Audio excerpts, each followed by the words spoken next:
Good afternoon. It is with great pleasure that the Commission in Portugal decided once again to join hands with the students of Nova in organizing Economia Viva.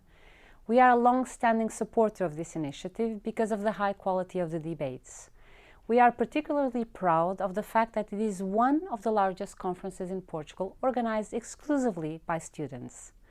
At a time marked by a low electoral participation of the youth, we should praise the civic duty and leadership of students participating in this initiative.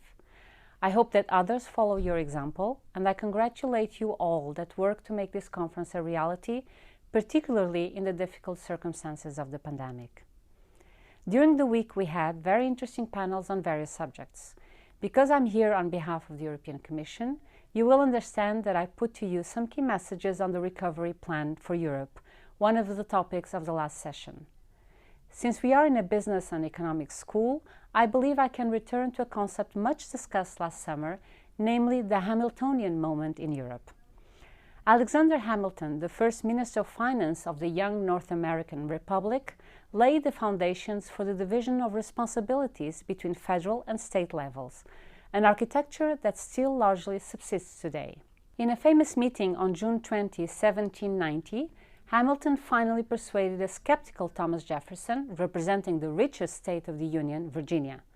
Jefferson accepted the principle of a federal government paying off the debt incurred during the American War of Independence, fought against a common enemy, the British Armed Forces.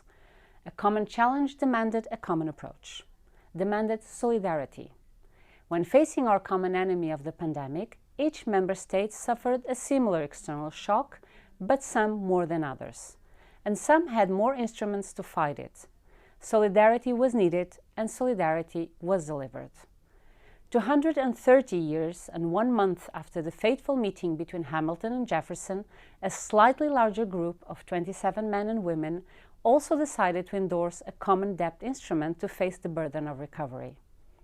This year, the European Commission will issue bonds on behalf of member states and use those resources to help each member state kickstart its economy, face the social consequences of the pandemic, and accelerate their green and digital transitions. With Next Generation EU, Europe has a new, powerful tool at its disposal, a tool to promote joint prosperity and solidarity in facing common challenges. Let me give you a quick update on the flagship program of Next Generation, which is the Recover and Resilience Facility. I want to tell you first what it is, second, what are the next steps, and third, what are the key figures for Portugal. First, the Recovery and Resilience Facility, or RRF as it is known, is a 672.5 billion euros fund to be used until 2026. It works through grants and loans. The allocation to each member state depends on progress achieved, meeting a series of targets negotiated with the Commission and approved by the Council. Payments can be made only if these targets are met.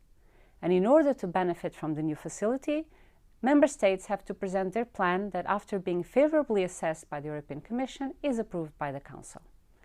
The first step lies precisely with the member states. Each country has to submit until the end of April a national plan of reforms and investments.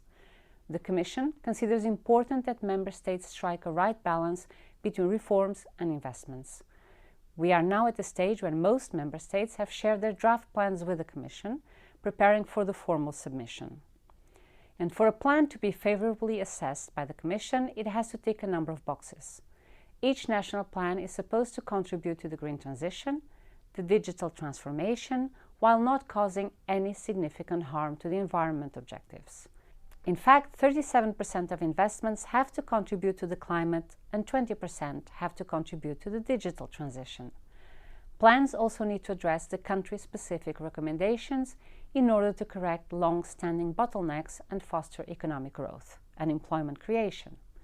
All this means that each national plan will serve two goals: economic recovery and the transformation of our economies into a more innovative and sustainable paradigm, both through the green transition and the respect of environmental objectives. The goal is to use this instrument to accelerate positive trends that were already in place prior to the pandemic. In terms of timing, our goal is to have all national plans approved by the summer, and that in parallel, each member state approves the own resources decision, which is necessary for the Commission to issue the bonds. Speed is of the essence, and we believe we are on track to start disbursing funds after the summer and before the end of the year. Third, as you know, our country will receive an allocation of almost 14 billion euros in grants and more than 14 billion in loans.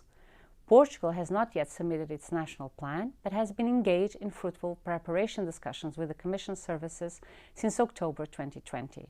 It is important to note that the new RRF comes on top of the other traditional structural funds managed jointly by the EC and the Member States, such as the European Regional Development Fund and the European Social Fund. The combination of structural funds and the Next Generation EU will allow Portugal to have access to around 45 billion euros over the period 2021 to 2029, considering grants only. Therefore, in the next 9 years, Portugal will have to execute an average of around 5 billion euros per year of EU grants against an average execution of 3 billion per year. This opportunity presents an unprecedented challenge in terms of programming, complementary of instruments and execution. This is an extraordinary opportunity to transform Portugal's economy and society, addressing long-standing problems and bottlenecks. We are talking about a window of opportunity that will be open for a relatively short amount of time. So my last message is precisely to the students hearing us today. You will soon start your professional career. You do so at a particularly difficult time with people and companies struggling with the fallout from the pandemic. My message is that you embrace your personal role in this green and digital transformation, either in the company you create or in the organization or company you join. Take ownership of this goal of building a more sustainable economy with your actions and work ethic. From the start of your career, you can set the tone and the culture of your organization and help Portugal and Europe recover faster and in the right direction. With Next Generation and the Recover and Resilience Facility, the European Union delivered the means to recover from the pandemic and secure a sustainable double transition. Now it is up to each one of us to use these resources wisely to overcome this crisis and build a more prosperous Europe. Thank you. Obrigada.